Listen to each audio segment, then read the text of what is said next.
Yo guys, how's it going? Welcome to another video. Today you might notice I'm in a different room than usual, and it's because I've got a new workshop. It's a bit of a mess right now. But this is my new sort of workshop. Got a new area for soldering and doing mods and repairs. And it's a bit of a mess right now, but I've been busy doing that, so that's why I've not really uploaded many videos. I've also been busy with work and stuff like that. But anyway, I recently got into something which I've kind of wanted to get into for a while, and that's arcade boards and, you know, Jamma stuff. This is basically, sorry for the lighting, it's pretty bad. This is basically a Jamma board, so Jamma's a sort of standard, came out in the 80s. So you can just swap out arcade boards and they're pretty much the same sort of standard, same sort of spec and pinout for the, you know, power and the video and the audio. And this is a game called Rastan, also known as Rastan Saga outside of the US. This came out in 1987, and yeah, it's a pretty cool arcade game by Taito, and this is the original board here. The only thing with this board, it fully works, it's just actually missing two capacitors. It's missing a capacitor here, C4. It's also missing a capacitor over here, C23. Not sure why they're missing or what they do, but the game works fine, so I got this off of eBay. And yeah, I was kind of worried when I saw that, but yeah, it seems to be working fine, so maybe if anyone has this game or wants to look at the schematics and let me know if they actually do anything or it's just totally fine without the capacitors, then that'd be cool, but I have no idea.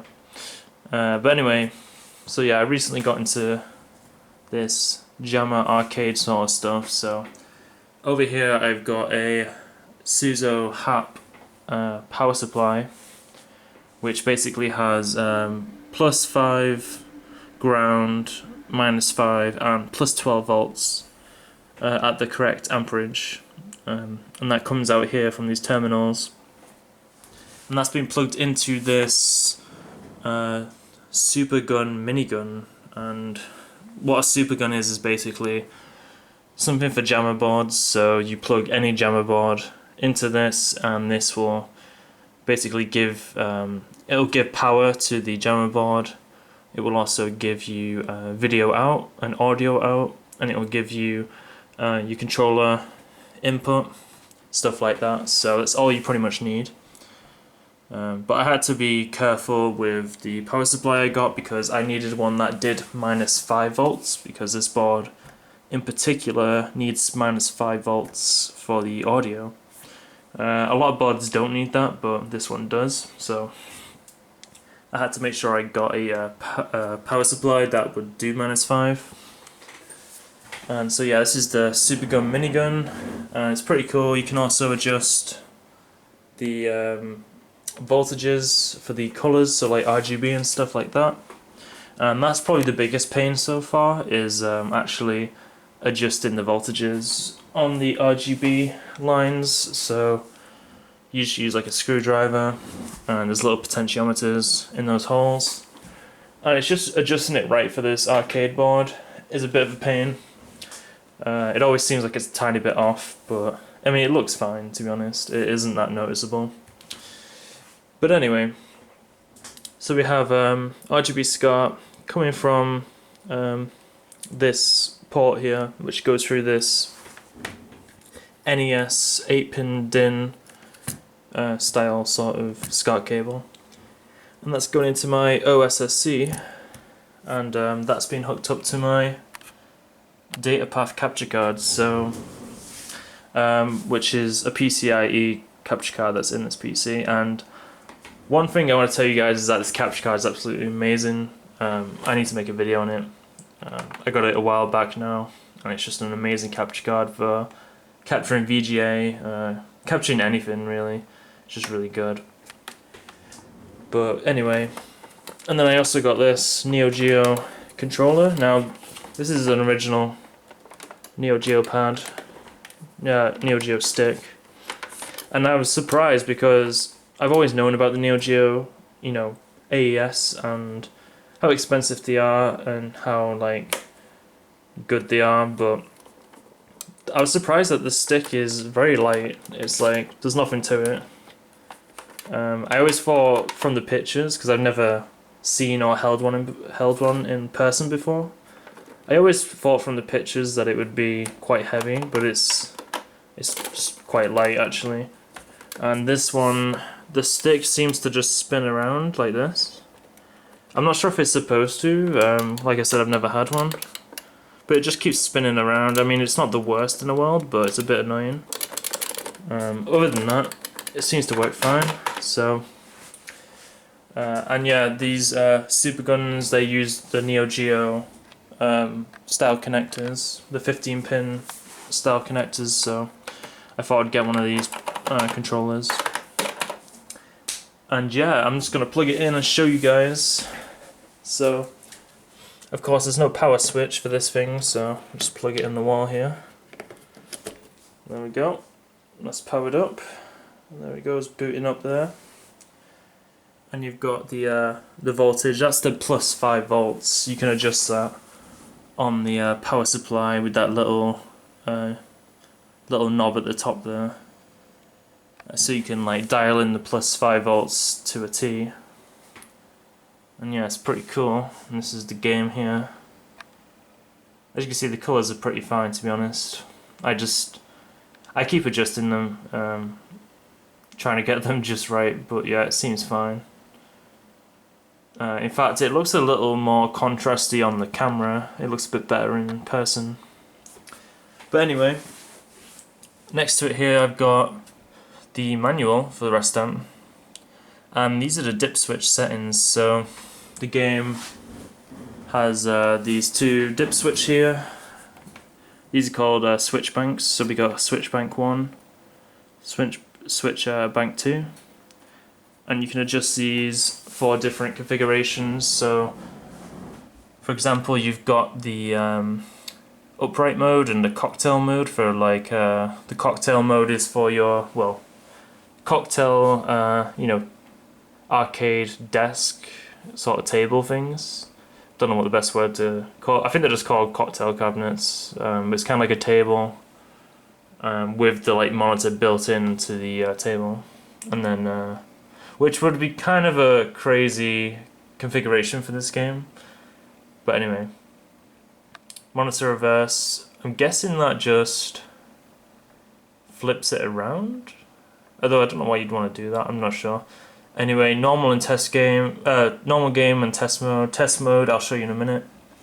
Then you got the coin sort of configuration. So 1 coin makes 1 credit, so on and so forth.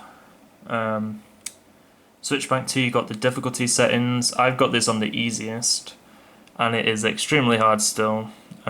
So, you know, it is an extremely hard game, even on the easiest setting. And you got configurations for the points and also the players. Now, I've not tried 2-player yet, but I don't think this game's actually like 2-player, as in both, players playing at the same time. I think it's a case of one at a time and trying to beat the other person's score or something like that. That's what I think it is. And that's pretty much it. So I've pretty much got it default settings, except I've got it on the easiest difficulty. So anyway, this is the game here, so I'll just boot it up a second. So if we press, basically the configuration for this game is, obviously, this is the movement, and it only uses 2 buttons, this game. So this is attack and this is jump. Start is basically just OK, or start the game. And then this select button is actually for the credits. So you can press one of the buttons on here to put some credits in the game. But if I press select here, there we go. And it adds 3 credits, which is pretty cool. And then I can press start, and the game will begin. Now, of course, I'm doing this one-handed, so I'm just showing you guys a bit of it. But I'm not going to be able to do much.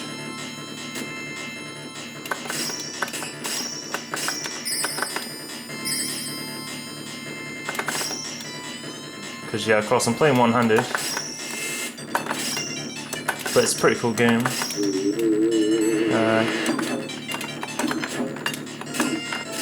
Yeah, I can't do that one-handed, but you're supposed to be able to break that block and jump down.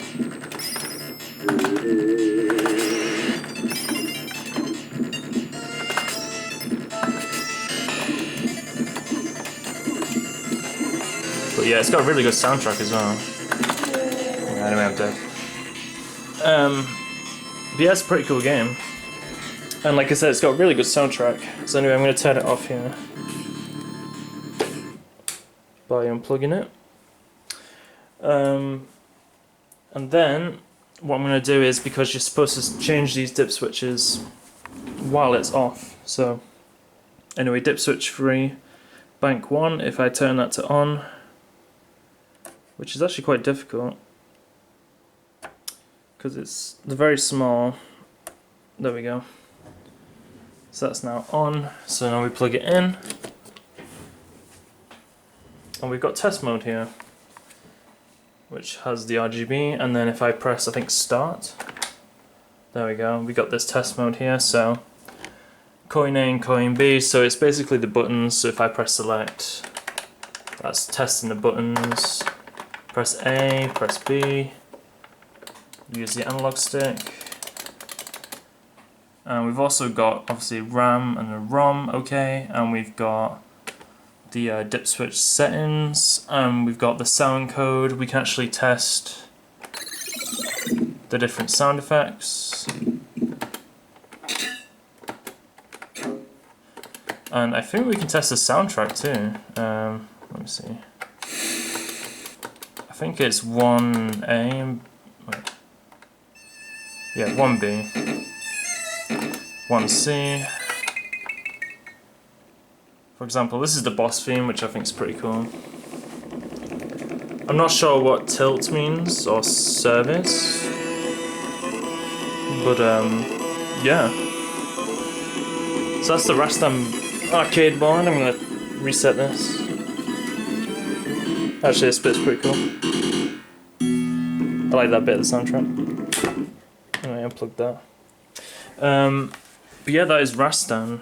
I think it's pretty cool. Thought I'd share some information. I'm going to reset this. There we go.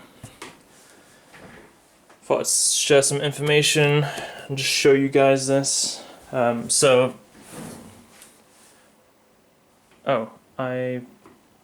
think I turned it into monitor reverse, so now it's upside down. So let me fix that.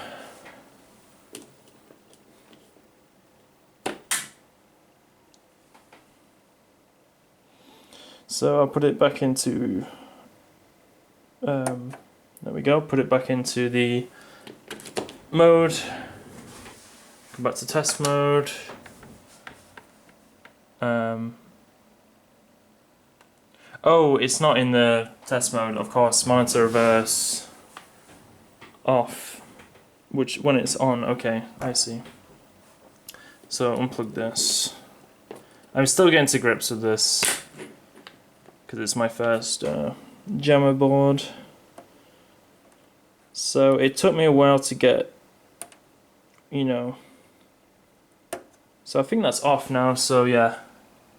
Switch to off, so this should be fine now. Plug it back in, and it's back to normal. I thought maybe I switched a setting in the test mode or whatever, but yeah. So of course, yeah, it took me a while to get my head around how it all hooks up and stuff. But that's pretty much it. Hope you guys enjoyed. Bit of a strange video, but, well, I say strange, I mean different for this channel.